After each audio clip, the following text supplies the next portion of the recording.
Alhamdulillahi Rabbil Alamin. Wassalatu wassalamu ala ashrafil anbiya'i wal mursalin wa ala alihi wa sahbihi ajma'in. Amma ba'du, subhanaka la ilma lana illa ma'alamtana innaka antal azizul hakim wa tub alaina innaka antat tawwabur rahim. Sadaqallah wa sadaqa rasuluh. Hadratul Muhtaramun yang saya muliakan, para asatiz, para alim ulama, para tokoh masyarakat, para hujaz, segenap pengurus Masjid Babu Salam yang saya hormati, bapak-bapak, ibu-ibu sekalian yang dirahmati dan muliakan oleh Allah Subhanahu wa taala, tanpa kecuali anak-anakku sekalian yang hadir pada kesempatan maghrib kali ini. Mudah-mudahan sekali lagi kita terus berupaya dan beristiqomah untuk senantiasa meningkatkan ketakwaan kita kepada Allah Subhanahu wa taala, dan insyaallah kita diberikan kekuatan lahir batin, keistiqomahan untuk selalu menjalankan perintah Allah dengan sebaik-baiknya. Salawat dan salam tidak lupa kita sampaikan pada junjungan Nabi besar kita Muhammad sallallahu alaihi wasallam, pada segenap keluarga dan para sahabatnya. Kita tetap beristiqamah untuk mengikuti sunnah daripada sunnah Rasulullah sallallahu alaihi wasallam. Harapan yang selalu kita dambakan adalah kelak kita akan mendapatkan syafaatul uzma dari baginda Rasulullah sallallahu alaihi wasallam. Amin ya rabbal alamin. Bapak, ibu sekalian, para jamaah di penghujung akhir di bulan Syawal, gitu ya. Betul ya? Tinggal beberapa hari lagi. Mudah-mudahan kita tetap beristiqomah, punya keistiqomahan untuk terus meningkatkan ketakwaan kita kepada Allah Subhanahu wa taala, dan kebiasaan-kebiasaan yang telah kita lakukan di bulan Ramadan insyaallah kita terus tingkatkan di bulan-bulan berikutnya. Amin ya rabbal alamin. Dan yang terpenting barangkali saya juga mengucapkan kalimat yang sangat luar biasa sekali, yaitu kalimat taqabbalallahu minna wa minkum. Taqabbal ya karim. Ya. Bapak dan Ibu sekalian, pada malam hari ini saya coba mengangkat tema yang cukup sederhana barangkali, yaitu tentang nikmat kecerdasan, atau kita balik bahwa kecerdasan itu adalah nikmat. Betul ya? Nikmat bukan? Nikmat. Jadi dari sekian banyak makhluk yang Allah ciptakan itu, gitu ya, dari sekian banyak makhluk yang Allah ciptakan tersebut, kita bagilah kita tiga kategori. Ada manusia, ada tumbuh-tumbuhan, ada binatang, gitu ya, di luar makhluk-makhluk yang lainnya, gitu. Ada satu kelebihan yang Allah berikan kepada manusia, yaitu yang disebut dengan apa? Akal. Disebut dengan akal. Anugerah ini yang Allah berikan disebut dengan akal. Aklun. Nah, dulu kita pernah bahas bahwa anugerah Allah yang bersifat akal itu dibagi menjadi dua, gitu ya. Ada akal yang disebut dengan aklun shogir, gitu ya. Yang kedua adalah aklun kabir. Ada akal kecil, ada akal besar. Akal besar ini yang disebut dengan kolbu. Nah, ini yang disebut dengan akal.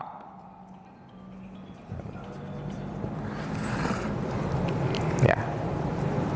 Jadi kalau kita perhatikan secara seksama Bapak dan Ibu sekalian, bahwa Allah menganugerahkan kita satu kelebihan yang namanya akal itu sendiri, yang gak dimiliki oleh makhluk yang lainnya. Gitu. Makanya kalau kita perhatikan lebih lanjut di sini katanya,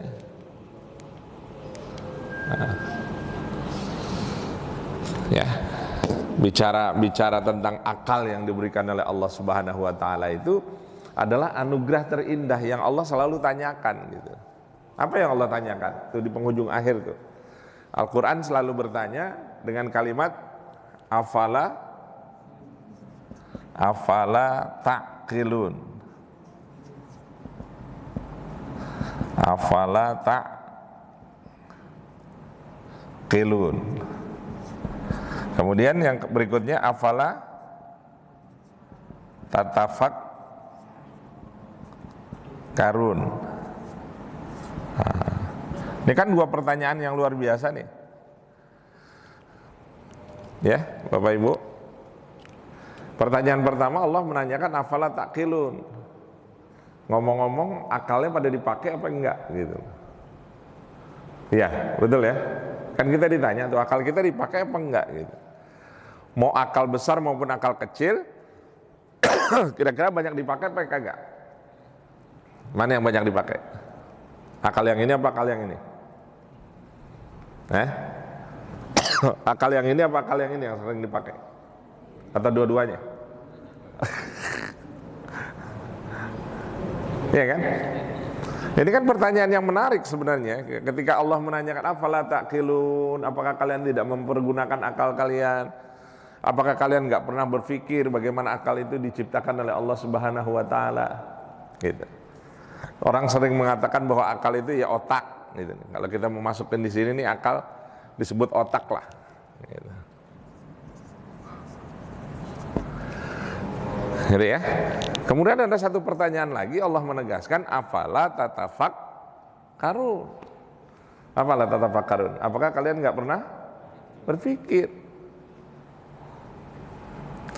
Kan anugerah akal yang Allah berikan kepada kita yang disebut dengan otak itu kan seharusnya untuk berpikir. Gitu loh. Suruh berpikir dari seluruh aktivitas yang kita dapatkan dari Allah Subhanahu wa taala. Harusnya banyak memikirkan sesuatu yang dijadikan oleh Allah Subhanahu wa taala. Cuman memang ada batasnya, gitu loh. Kata Allah, tafakkaru fil khalqi wa la tafakkaru fil khaliqi fa innakum la tuqdiruna qadrah. Apa katanya? Pikirkan apa yang dijadikan oleh Allah, jangan pernah memikirkan tentang zat Allah. Kenapa? Fa innakum la tuqdiruna qadrah. Karena kamu tidak punya kemampuan untuk fa innakum la tuqdiruna qadrah, karena kamu enggak punya kemampuan untuk memikirkan tentang zat Allah. Ya, betul ya. Mikirin yang dijadiin sama Allah aja kita enggak sanggup, apalagi mikirin tentang zat Allah. Ini bisa bergerak ini bisa nggak mikirin ada sensor apa di sini? Kalau kita suruh pikirin nih, ini kenapa bisa bergerak? Ada apa? Ya, kalau kita lihat anatomi tubuh kita, itu kan banyak kabel-kabel kecil ya, betul ya, yang serabut itu loh. Ya, betul ya. Cuman kita nggak lihat aja nih.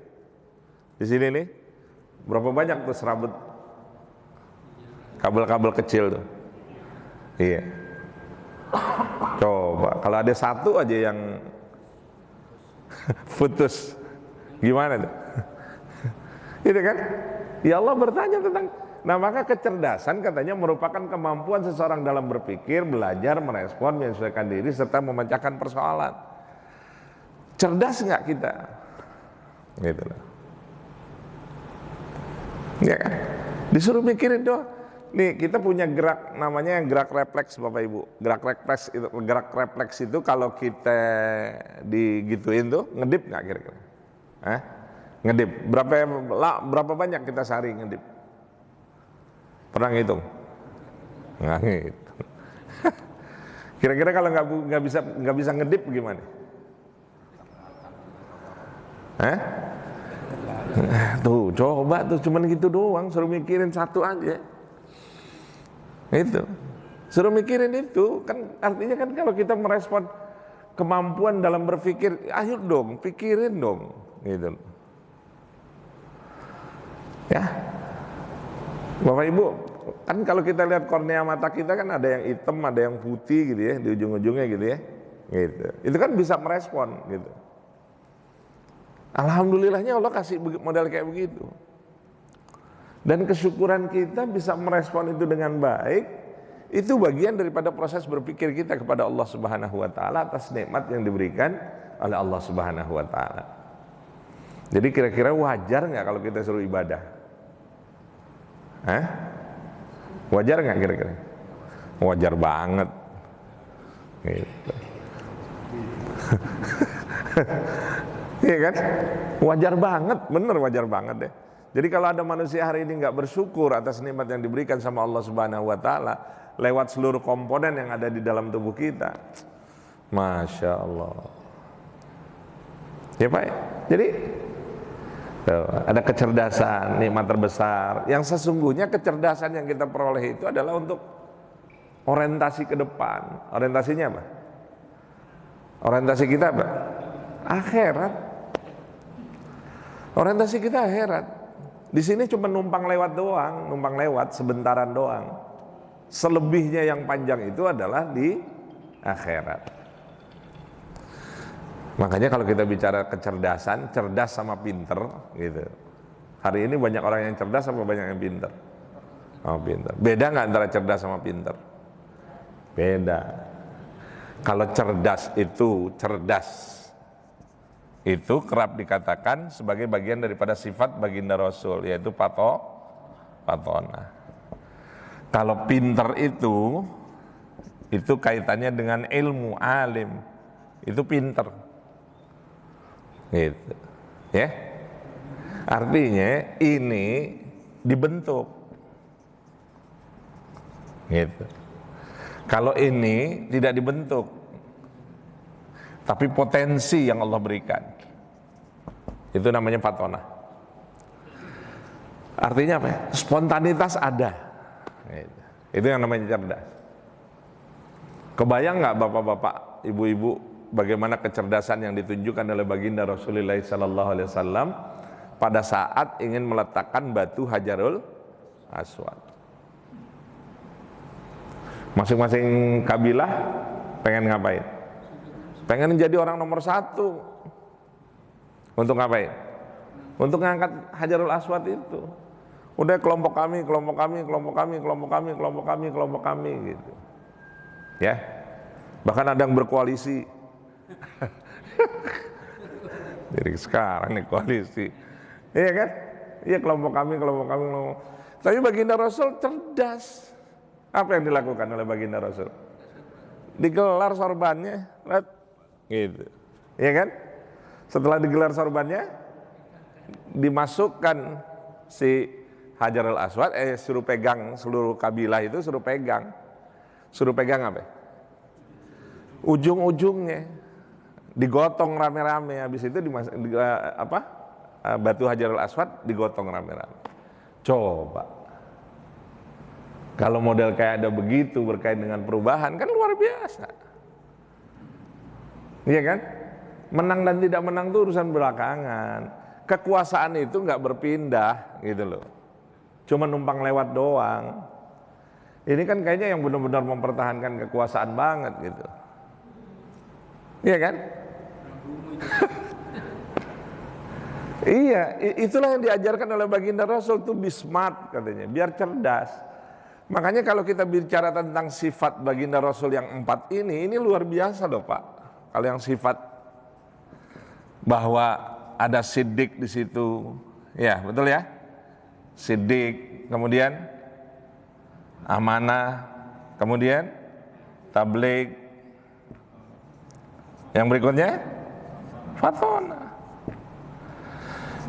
Ini ciri khas gitu loh. Kalau kita merujuk kepada seorang leader, seorang pemimpin, seorang imam, ya pilih pertama siddiq. Artinya apa? Jujur. Jujur apa enggak jujur? Ntar banyak yang diomongin ujung-ujungnya ntar kalau bicara jujur atau tidak jujur. Ya kan? Yang kedua apa? Amanah. Amanah enggak? Ntar merembet-rembetnya kemana? Ke ujungnya ya ayatul munafik. Gitu. Hadis baginda Rasul yang mengatakan ayatul munafiki salasun. Orang munafik itu cirinya 3. Idza hadasa kadzdzaba. Kalau dia ngomong bohong. Wa idza wa'ada akhlafa. Kalau janji ingkar. Wa idza tumina, gitu. Wa idza tumina khana. Ketika diberikan amanah, khianat. Ujung-ujungnya ya ini, nggak amanah. Hilang semua tuh. Janganlah. Ya. Terus yang ketiga, tablik. Tablik artinya apa? Menyampaikan. Sampaiin yang betul gitu loh. Jangan ada yang ditutup-tutupin. Iya kan? Tablik, jangan ada yang ditutup-tutupin gitu loh. Ini kan enggak ditutup-tutupin dan lain sebagainya. Iya. Yang terakhir adalah fatona, cerdas. Gitu.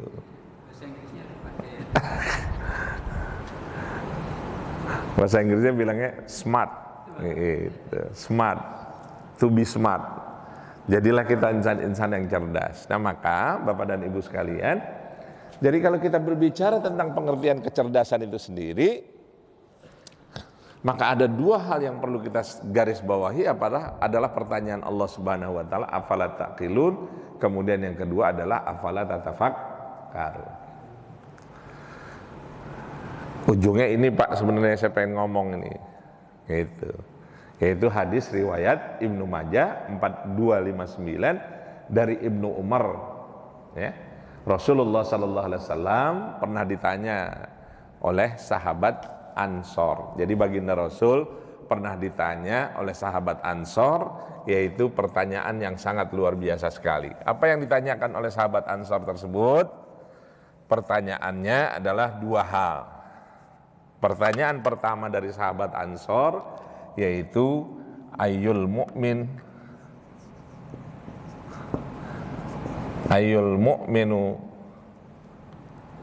afdal. Ya Rasulullah, ayyul mu'min afdal. Ya Rasulullah, mukmin yang bagaimanakah yang paling baik? Yang paling utama, yang paling afdal. Kemudian baginda Rasul menjawab, katanya, mukmin yang paling utama, mukmin yang paling afdal, mukmin yang paling baik adalah ahsanuhum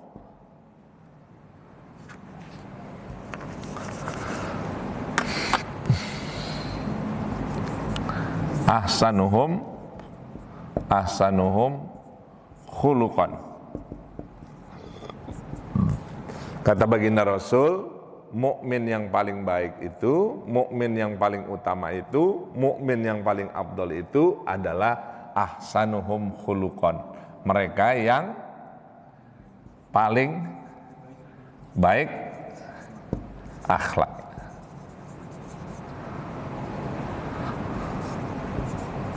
Yang paling baik akhlaknya. Ini pertanyaan pertama. Pertanyaan kedua, ayyul mu'minu aqyas. Kemudian baginda Rasul menjawab,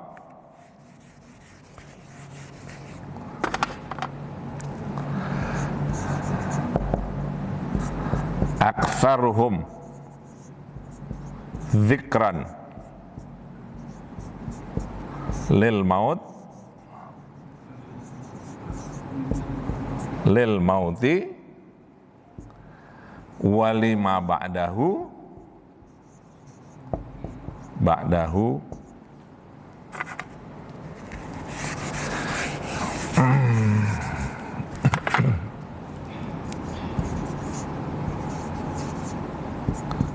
isti'da.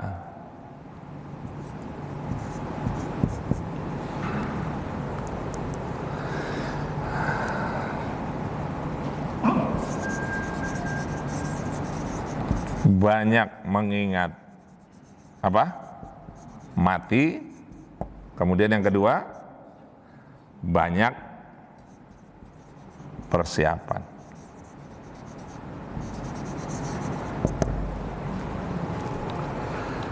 Itu Pak, pertanyaannya begitu kira-kira. Hadisnya bunyinya begitu. Jadi dua pertanyaan besar yang ditanyakan oleh seorang sahabat Ansor kepada baginda Rasul. Pertanyaan pertamanya adalah ayyul mu'minina afdal. Ya Rasulullah, mukmin yang bagaimanakah yang paling utama? Jawab baginda Rasul, ahsanuhum khuluqan. Mereka yang paling bagus akhlaknya. Kemudian yang kedua, pertanyaan kedua, ayul mu'minina akyas. Wahai baginda Rasul, mukmin yang bagaimanakah yang paling cerdas? Kemudian jawab baginda Rasul, aktsaruhum dzikran lil mauti. Mereka-mereka yang paling banyak mengingat kematian, walima ba'dahu isti'dadan. Setelah banyak mengingat mati, kemudian mempersiapkan diri untuk menyongsong yang namanya kematian. Coba perhatiin, kalau kita diingetin sama yang dua ini benar nggak kira-kira? Jadi katanya kalau kita mau jadi baik, kalau kita mau jadi benar, kalau kita mau jadi utama, jangan lupa kedepankan akhlak yang baik. Suruh kedepanin apa ya? Akhlak. Gitu. Ya. Apa sih akhlak itu? Akhlak itu adalah potensi yang dimiliki oleh seseorang, gitu ya. Sikap dan perilaku yang dimiliki oleh seseorang. Bahkan akar kata dari akhlak itu adalah khulqun, yang artinya perangai, yang artinya tabiat, yang artinya apa lagi? Tabiat, perangai. Apa? Watak. Nah, itu akhlak. Tabiat, watak, perangai. Itu yang namanya akhlak. Maka nanti kalau kita bicara tentang akhlak dibagi dua. Akhlak yang disebut dengan akhlakul al-karimah, gitu. Akhlak karimah. Yang kedua, akhlakul sayyi'ah atau akhlakul madmumah. Madmumah.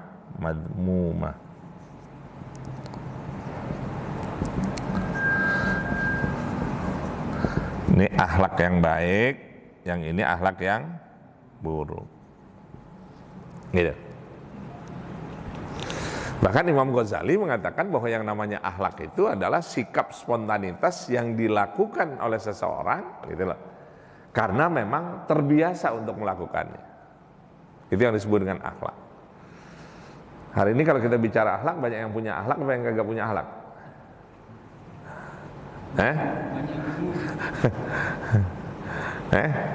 Banyak yang berakhlak, apa yang tidak punya akhlak?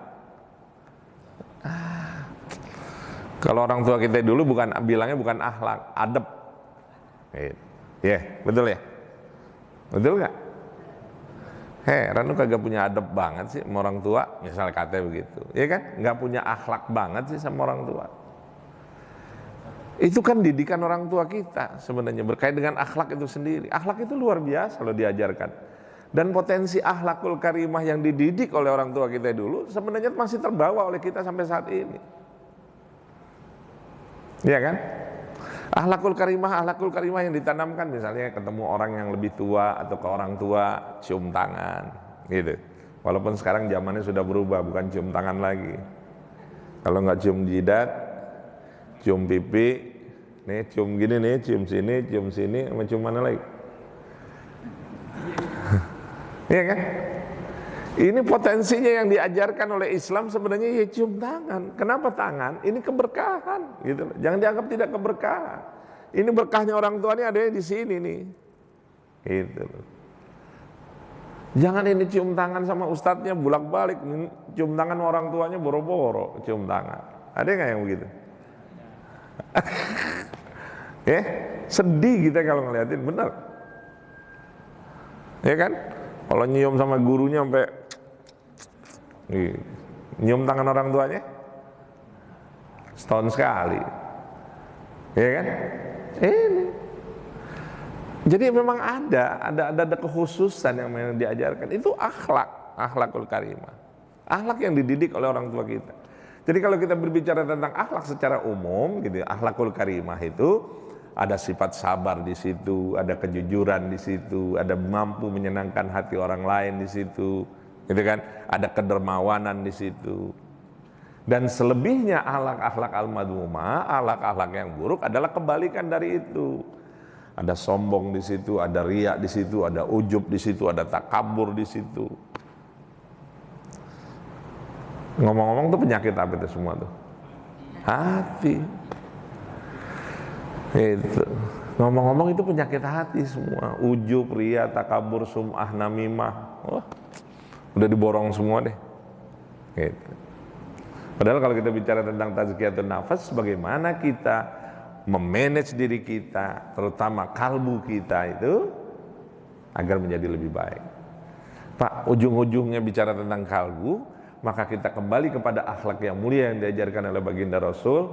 Kita sering diingatkan, ala fa inna fil jasadi mudghah. Ingat, di dalam diri kita itu ada segumpal darah. Idza saluhat saluha kulluh. Kalau dia sehat, segumpal darah ini, insya Allah seluruh komponen tubuhnya juga sehat. Wa idza fasadat, kalau dia rusak, fasada kulluh, maka rusaklah seluruh komponen tubuhnya.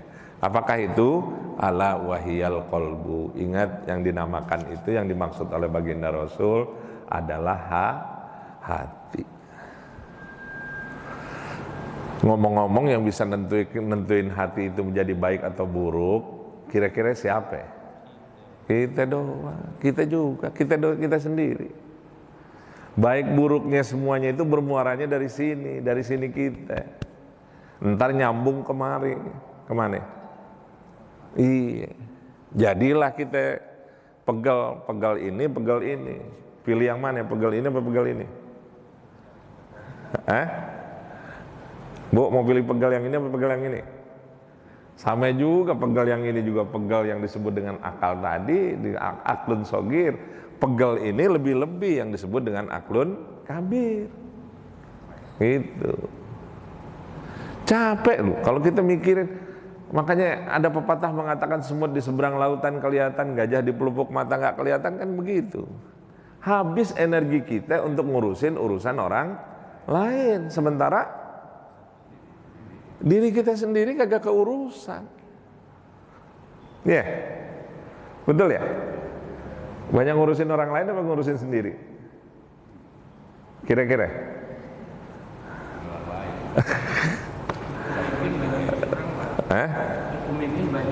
Banyak ngurusin orang, tapi ngurusin diri sendiri juga harus. Karena untuk selamatnya tidak hanya di dunia, tetapi juga di akhirat. Kan kembalinya yang kedua itu. Ketika ditanyakan ayul mukminina aqyas, mukmin yang paling manakah yang paling cerdas itu? Kata baginda Rasul adalah aktsaruhum dzikran lil maut walima ba'dahu isti'dadan. Mukmin yang paling cerdas itu adalah mukmin yang senantiasa zikir, yang senantiasa ingat dengan kematian, walima ba'dahu isti'dadan, dan setelah itu dia memikirkan bekal untuk pulang menghadap Allah Subhanahu wa ta'ala. Ngomong-ngomong, sering mikirin mati apa kagak? Bapak Ibu, sering mikirin mati apa kagak? Kudu mikirin apa kagak mikirin? Kagak dipikirin, pasti datang yang namanya mati. Kagak dipikirin, kita pikirin datang, kagak kita pikirin juga datang. Sudah pasti. Kalau Pak Camat di wilayah kan cuma satu. Kalau kita termasuk camat atau bukan? Camat. Calon mati. Ujung-ujungnya kita mati kok, biar bagaimana juga. Ya, ada yang nggak kepengen mati? Atau entar-entaran matinya? Enggak juga, sama.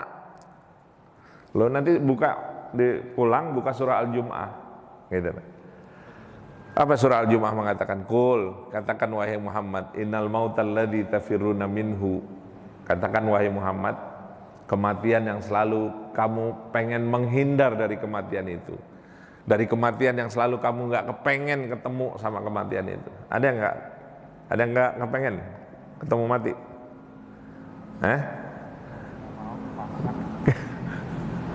Apa katanya? Di dalam ayat Al-Quran itu, fa innahu mulaqikum. Dia bakal nyamperin. Ya, dia tetap bakal nyamperin. Fa innahu mulaqikum. Sesungguhnya yang namanya kematian itu pasti datang, pasti nyamperin, pasti ngedeketin. Tanda-tandanya udah banyak belum? Tanda-tanda mati udah banyak belum? Hah? Banyak? Kalau yang di depan kayaknya udah paham banget. Iya, iya, udah banyak. Loh, prosesnya kita di dalam Al-Quran juga dikatakan bahwa kelak kita akan kembali kepada proses semula, ila adzalil umur. Kita bakal sampai kepada proses nanti kita kembali seperti awal. Gitu. Betul ya? Betul gak kira-kira? Betul banget, jangan dibilang betul, betul banget. Tanda-tandanya udah banyak, tanda-tanda proses kematian itu sudah banyak. Gitu. Jadi kalau ada orang hari ini tidak merasa bahwa dia juga bakalan hidup akan 1000 tahun yang akan datang, nggak mungkin. Gitu. Ya, karena semuanya akan menjadi sebab daripada proses kematian itu sendiri. Bapak dan Ibu sekalian yang dirahmati dan muliakan oleh Allah Subhanahu wa taala. Jadi kalau kita bicara tentang cerdas, gitu, tentang cerdas katanya yang dinamakan dengan kecerdasan itu bukan yang tinggi pangkat pendidikannya, bukan. Gitu ya. Kemudian namun ilmunya jauh dari kedekatan kepada Rabb, bahkan menjadikan akal segala-galanya. Ya, itu bukan cerdas itu namanya. Ada nggak orang yang hari ini menganggap bahwa akalnya paling luar biasa? Ada ya? Banyak sekarang. Yang aneh-aneh aja banyak loh sekarang. Yang nggak ngerti tentang urusan agama aja ngomong agama, gitu kan? Sampai mengeluarkan statement yang macam-macam, yang aneh-aneh, gitu. Ya kan? Terus apa lagi katanya? Yang cerdas itu bukan luas wawasannya, namun hatinya sempit untuk menerima nasihat. Banyak nggak orang yang hari ini menerima nasihat aja susah? Hah? Ya kan? Bahkan katanya penuh dengan iri hati dan dengki, gitu loh. Dan ini penyakit hati, jangan sampai itu ada di pikiran kita, ada di hati kita, iri, dengki, hasad, sombong, takabur, ujub, riya, gitu. Ya, kita berharap nih kepada Allah mudah-mudahan dijauhin yang model kayak begini, gitu. Apalagi katanya, bahkan katanya yang namanya orang cerdas itu bukan yang tinggi jabatannya namun tidak amanah, justru khianat, gitu. Iya kan? Itu bukan cerdas. Kecerdasan itu akhirnya nggak dipakai bakal bener, nggak amanah. Yang namanya cerdas itu bukan yang memiliki kekayaan namun jadi jauh dari rasa syukur dan sedekah. Ada nggak yang orang hari ini dititipin hartanya oleh Allah Subhanahu wa taala dengan harta yang berlimpah yang banyak, tapi rasa syukurnya nggak ada? Gitu. Ya, ini kan pelajaran penting buat kita sebenarnya. Jangan sampai kita yang nomor 4 ini, cerdas ini, yang memiliki kekayaan namun jauh dari rasa syukur dan sedekah. Jangan sampai kita menjadi pertanyaan orang-orang munafik di penghujung akhir di dalam surah Al-Munafiqun itu. Apa katanya? Fayaqula rabbi laula akhartani ila ajalin qarib fa asaddaqo wa aku minas salihin. Tuh, ya. Pada nyesel tuh, orang nanti pada nyesel punya harta tapi nggak digunakan untuk kebermanfaatan. Sampai akhirnya di udah penghujung hayatnya gitu, minta sama Allah keringanan. Apa yang minta keringanannya? Orang munafik tadi. Fayaqula rabbi laula akhartani ila ajalin qarib. Ya Allah, kasih deh kesempatan sebentar aja gitu. Pulangin saja saya ke dunia sebentaran aja deh, nggak usah lama-lama. Apa yang akan dilakukan? Fa asaddaqo. Pasti saya akan bersedekah. Wa akum minas salihin. Pasti saya menjadi orang-orang yang soleh. Kira-kira yang modal begitu diapain tuh sama malaikat? Diapain kira-kira sama malaikat? Kebayang kan? Ya kalau kayak kita digituin kira-kira kita apain model kayak begitu? Cuman kita kagak ngomong aja dari dulu ente kemana aja gitu kan. Udah gini hari baru sadar. Itu. Dan ini ribet loh Pak, berkait dengan kekayaan itu ribet. Kenapa? Kekayaan itu adalah hal yang akan ditanyakan 2 kali. Gitu. Dari mana dapat, dikemanain. Gitu. Ya, sama kayak kita masuk pasar atau masuk warung, kita ambil belanjaan banyak-banyak. Sampai kita numpang ngadem doang. Kalau numpang ngadem kira-kira gimana? Ditanya nggak? Ditanya nggak? Nggak ditanya kan? Ini kan ada minimarket ya di bawah. Ada kan ya? Minimarket. Kita masuk numpang ngadem doang, habis itu kita keluar, bermasalah nggak? Nggak masalah kan? Nggak ditanyain kan? Tapi kalau kita ambil barang semua, habis itu kita keluar bawa tuh barang, kira-kira bakal ditanyain nggak? Bakal ditanyain nggak? Bakal ditanyain, suruh bayar dulu. Begitu juga harta yang dititipkan oleh Allah begitu. Kalau kita nggak punya barang apa-apa, ya gampang masuknya. Tapi kalau kita bawa barang itu kan dituntut dulu. Begitu juga harta yang dititipkan oleh Allah Subhanahu Wa Taala. Ya, jadi insya Allah semakin banyak kita memberi, semakin banyak kita yang nerima. Kemarin ada di podcast ya, ada ibu-ibu yang bingung gunain hartanya buat apa. Iya, orang Surabaya ya. Iya, coba. Ya. MM-an, coba. Bakal infak sedekah MM-an. Kalau kita eman-eman ya. Iya, betul ya. Kalau beliau tuh bingung gunain hartanya tuh buat apa. Pokoknya ada di sana infak, udah. MM-an. Kalau kita eman-eman, gitu. Ya. Dan dia mengatakan bahwa janji Allah tuh jelas bener gitu loh. Dia serahin ke sono, besok ada gantinya lagi. Dia serahin lagi, dia gantiin lagi. Luar biasa, emang Allah janjinya begitu dahsyat gitu loh. Dan itu untuk apa? Investasi. Investasi akhirat ketika kita menghadap Allah Subhanahu Wa Taala. Bapak Ibu, di sini sumber akhlak kembali kepada baginda Rasulullah Sallallahu Alaihi Wasallam, gitu. Maka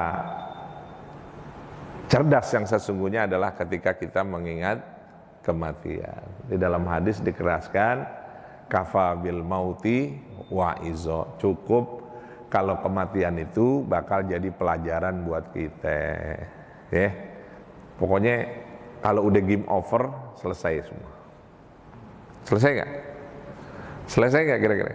Yang bisa memberhentikan seluruh aktivitas kita cuman mati, termasuk ibadah. Makanya kalau disuruh sembahyang, ya kerjain deh sembahyang. Nanti kalau udah mati, kagak usah sembahyang lagi, disolatin udah. Simpel kan sebenarnya. Itulah proses kehidupan yang harus menjadi bekal utama kita. Jadi Bapak dan Ibu sekalian yang dirahmati dan muliakan oleh Allah Subhanahu Wa Taala, terakhir sebelum saya tutup, gitu ya. Ingat ini, yang paling afdol adalah ahsanum khuluqon, yang kedua mukmin yang paling cerdas, ya. Ayul mukminina aqyas, yang paling cerdas itu adalah mereka yang banyak mengingat kematian dan mempersiapkan diri untuk menyongsong yang namanya kematian. Gitu ya. Mudah-mudahan kita diberikan usia yang panjang, umur yang panjang, tapi mampu beraktivitas dengan baik, dan insya Allah kalau kita akan diwafatkan oleh Allah dalam keadaan husnul khatimah. Rabbana zalamna anfusana wa illam taghfir lana wa tarhamna lanakunanna minal khasirin. Allahumma khtim lana bil Islam wa khtim lana bil iman wa khtim lana bi husnil khatimah. Rabbana atina fid dunya hasanah wa fil akhirati hasanah wa qina adzabannar. Walhamdulillahi rabbil alamin. Yang baik hanya dari Allah, yang buruk saya mohon ampun kepada Allah Subhanahu Wa Taala. Kita tutup dengan kafaratul majlis. Subhanakallahumma bihamdika asyhadu an la ilaha illa anta astaghfiruka wa atubu ilaik. Wassalamualaikum warahmatullahi wabarakatuh.